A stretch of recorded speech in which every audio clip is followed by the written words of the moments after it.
quick and easy ceramic coating. Hi, I'm Ivan. I'm Nick. This is DIY Detail. We're going to show you a very quick and easy way of ceramic coating this Mach-E without polishing it. Ivan has a machine in his hand. You might be intimidated out there. Oh, polisher this, experience detailer that. I can't apply ceramic coating. I'll just pay a professional. That's fine, but I want folks out there to not be intimidated by what you have in your hand and the idea of prepping and ceramic coating. Right, this is a lightweight battery operated polisher and we're not going to be polishing. We're using our adhesion promoter polish, which has very little abrasive in it. Now, we know that this car has zero protection on it. In a previous video, it's linked down below, we washed and we decontaminated it, and even after the decontamination, it wasn't beating water the way it should. So there's zero protection on this paint. So we know we can safely just go with the app. Now, if there is previous protection on your car, you will have to polish, but this is one of those cases that we don't have to. If you're buying a car new from the dealership, ask them to not put anything on the paint and you'll be able to do this as well. And that's a great message out there. You just got a brand new car. There's no protection from the dealership. This is a step-by-step process on how to safely and easily and properly prep. As you do this, Ivan, tell us what the adhesion promoter polish is and tell them why the prep process is important. So the prep process is what's going to give your coating longevity, durability, and a little extra gloss. And it makes it easier to apply. Now, the adhesion promoter polish is a deep cleaning tool for the paint. We're using the pad, we're using a short stroke machine. So between 2 and 9 millimeters, you don't want to use a rotary, you don't want to use a 12 or 15 or 21 or 25. You want to keep it short because you don't want to over-activate the adhesion promoter polish. But it goes on easy, it comes off easy. There's no weird time limits to worry about. It's just put it on, wipe it off, apply the coating. It's really that easy. So let's start on the hood, Nick. I'm not trying to polish the paint with this. I'm literally just applying it to the surface. What it's doing is it's deep cleaning the paint, slightly swelling it, opening the pores so that when the ceramic coating goes on the paint, it's going into the paint at the same time. And the wipe off should be relatively easy, Nick? Absolutely. This is Nick's favorite glass towel. It's also Nick's favorite wax removal towel and Nick's favorite adhesion promoter polish removal towel. App, you can wait a day to wipe off. You can wait a minute to wipe off. It's super simple, just like that. Yep. Going over the trim, the glass, everything. We're going to be coating all of that, so we want to use the adhesion promoter polish on all of that as well.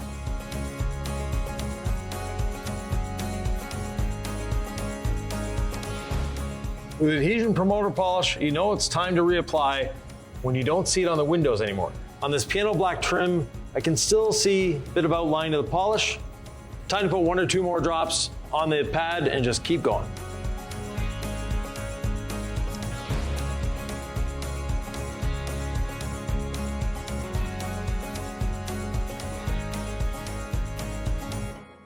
The tool I'm using for those that are asking is a little polisher we picked up off Amazon. It's like 60 bucks.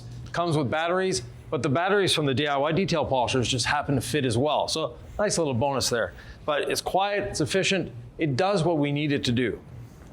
We're not asking too much of our palm sander with our red jeweling pad and app, are we, Ivan? No, it's not working very hard here.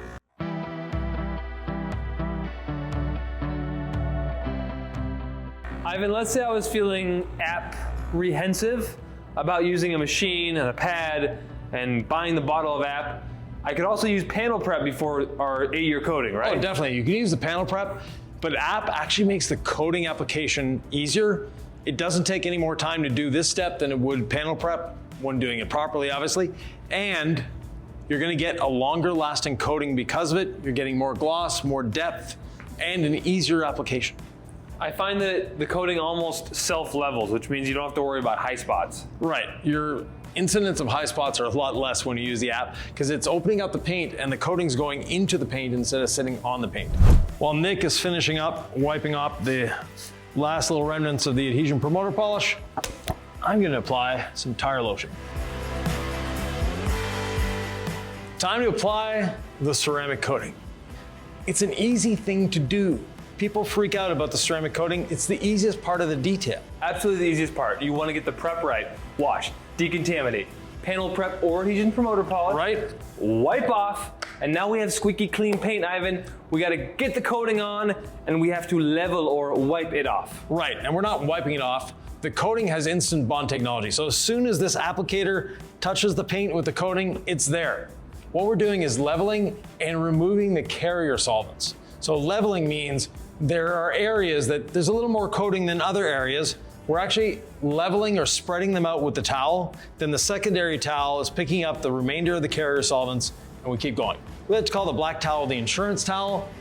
It's actually our Freebird 400, and the yellow towel is our level 1. The name sort of implies what it's supposed to do. It's the first leveling. Level, insurance, short nap, fluffy. We have the actual titles. I just think of them as like a coating leveling towel and our plush buffing towel. But yes, level 1 in the Freebird 400. Right. Got our ceramic coating. I've got the applicator.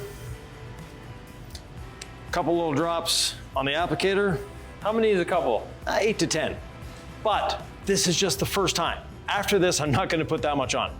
And you'll notice when I put it on the paint that it seems thick. You can actually see white marks. That's not what we want.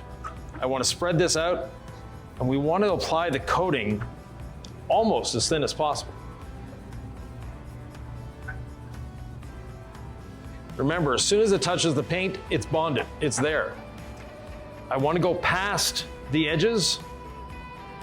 We're coloring outside the lines. We're making sure that we're getting the coating everywhere.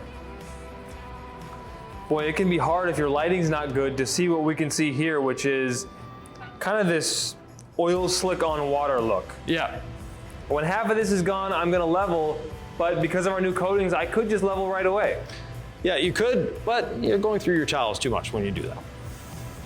But the instant bond technology means get it on, wipe it off. If that's what you want to do, you're not harming the paint, right? You're still getting the coating on there? You're not harming the paint, you're not harming the coating. Speaking of not harming the coating, 1 hour after it's been applied, we can actually dry this out in the rain if we wanted to. And 3 days later, we can wash it. Now that my pad is primed, I've got a slightly different technique. I boxed around the edges, making sure that I went past the edge, and then I'm filling in with circular motions.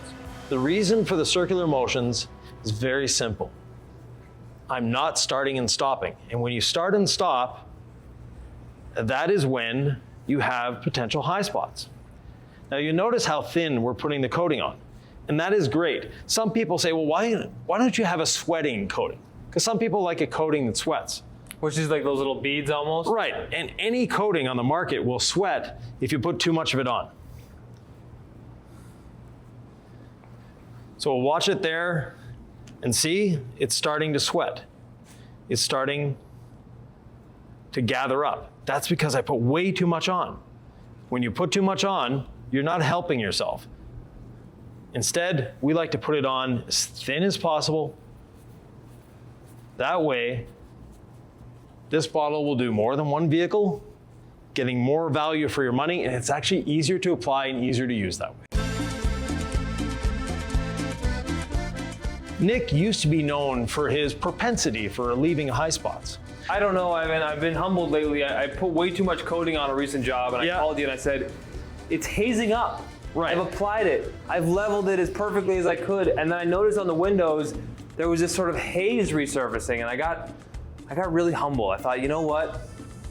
I put too much product on again, didn't I? What's happening there? When you're putting too much coating on, Nick, what's happening is it forms a skin. So that quick bonding technology and all that, that's forming a skin on the surface, and it looks like you've leveled it. It looks great. Because I take pride in leveling well. Like I'm down here, I'm leveling outside the lines. I'm like looking into different angles. Like it looks good when I'm done with the panel. Right. But then those solvents that you've trapped under that skin eventually make their way out. That's where you get that hazy look, and that's where you can get phantom high spots. High spots that come out of nowhere. You're looking at this and going, it's spectacular. You come back 15 minutes and you've got 4 or 5 high spots on it. That's because of those phantom high spots. That's an over application of product. I don't want to scare anybody. It's just a matter of use less. Yeah. And then there's nothing to worry about. There's nothing hard about it. Just don't use as much as I use. No. 2 drops per reapplication? 1 or 2 drops. Now you notice I'm not doing the windshield. There's a reason for that. Because at the end, there's always a little bit of coating left in the applicator. So what I'm gonna do is at the end, I can apply pressure to the applicator. You don't want to apply pressure to the applicator when you're doing the paint. But on glass, you can apply pressure.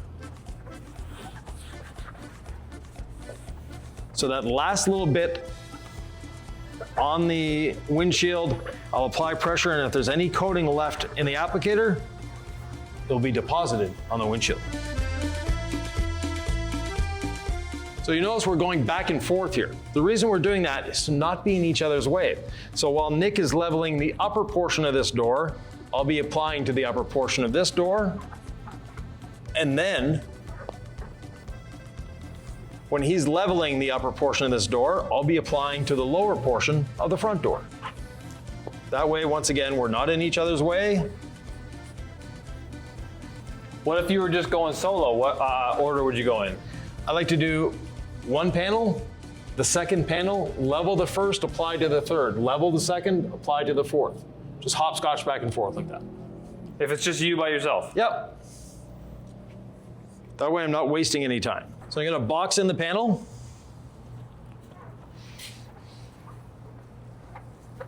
And then fill in with circular motions.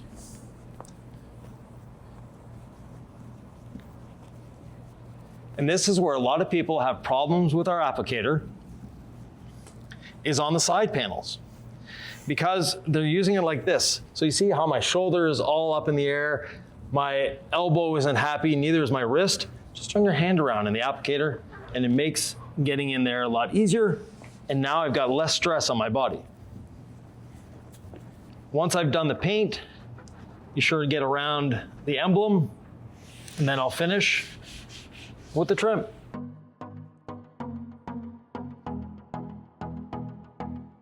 I like to go up and down, left and right. The long fibers on the Freebird 400 are great for emblems and anything with a word, Ivan.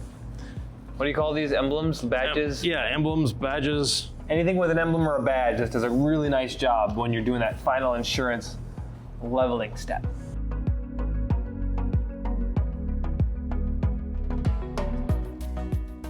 Next, to get to the roof, I've opened the door up. That way I can reach to the center. I'm not rubbing up against the door. And just apply the coating to the piano black roof. Nick, you've had multiple ceramic coated vehicles by now.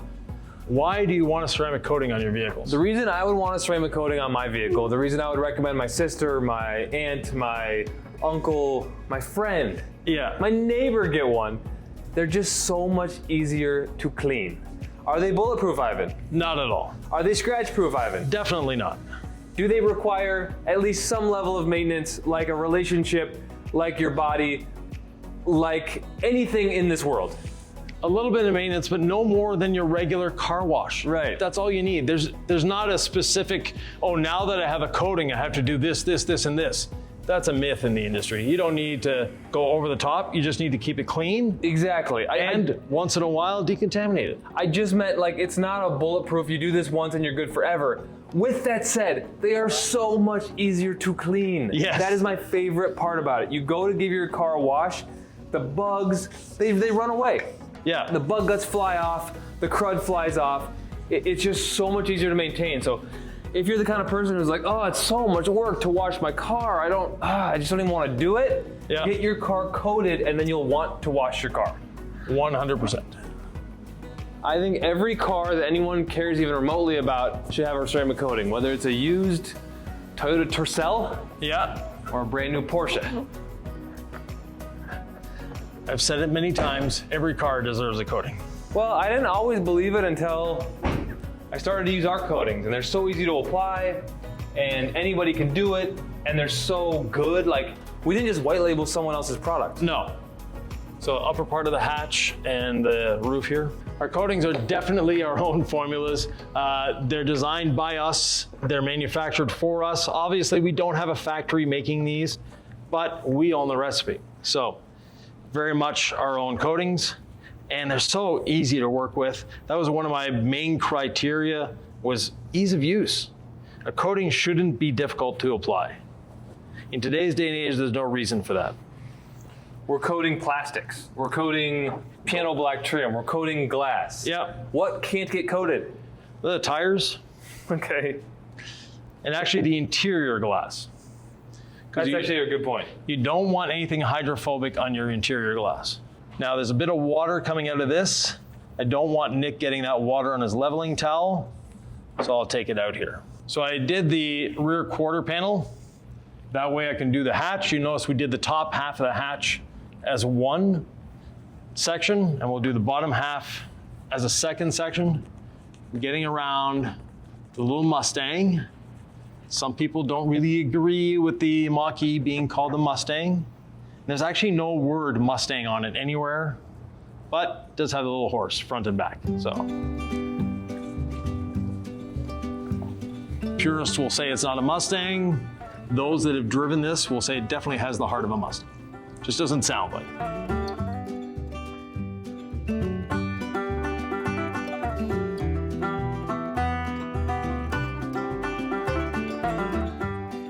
Nick, do you know why every single Mach-E roof is black? I have no idea, Ivan.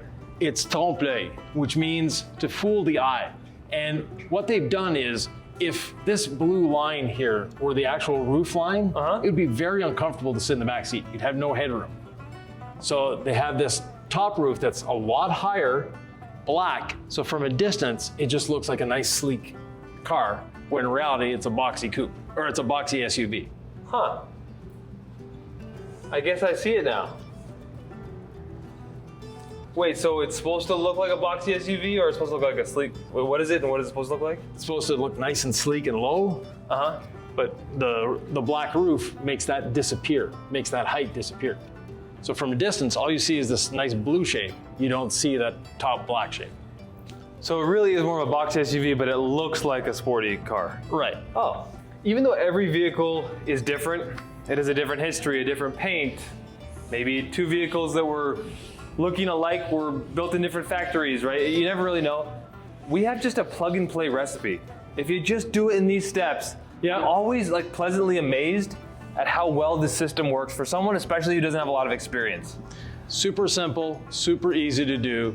You don't need to stress about it. Applying a coating, something that anyone can do. If you follow the recipe, you'll end up with a beautiful result. And while I'm here, take a look at this tire. It was chalky, it was ugly looking. Now, it's just nice and black.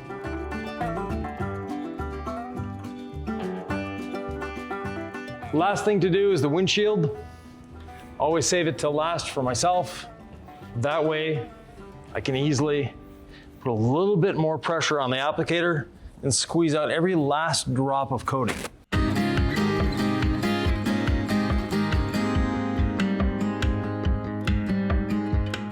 I let you have that leveling towel just to give you just a little taste of it before we leave. I want you to get just a little section leveled. Yeah. That way you can feel, I mean, it is very rewarding, right? To feel under the towel the sensation of what this coating is leaving behind. Yeah, definitely.